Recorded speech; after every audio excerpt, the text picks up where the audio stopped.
There are a couple of things to note when it comes to opening transit corridors that are safe from mines. The first is that it takes a very long time. The second is that almost nothing to do with mine countermeasures is a precise science. So telling you how long it would take and how safe it would be are both very, very difficult, but it will always take a long time, and there'll always be room for error at the end of it.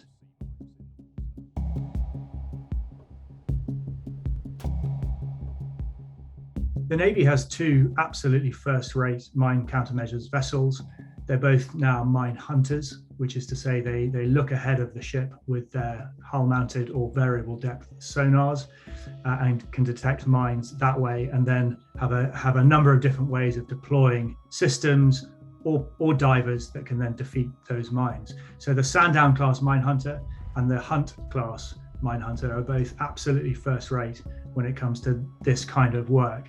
Now, getting them into the Black Sea, getting them protected, and getting them properly supported, that, of course, is where the challenge lies. And I suspect, actually, maybe one step beyond what the Royal Navy and the UK is prepared to do.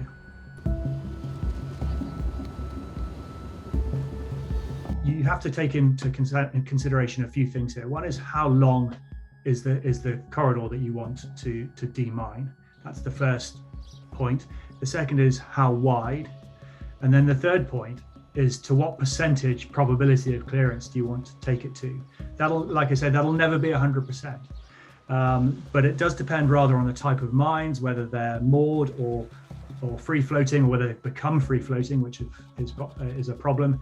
So it's very hard to say how long this would take. But I mean, it would be weeks, if not months, to make it safe.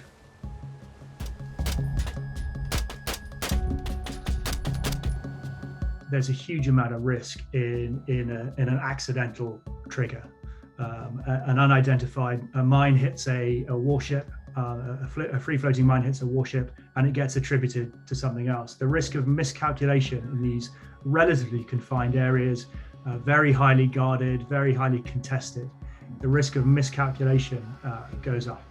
And that's why I think the UK and the Royal Navy will be hesitant to send forces into that area if they're even allowed to in the first place.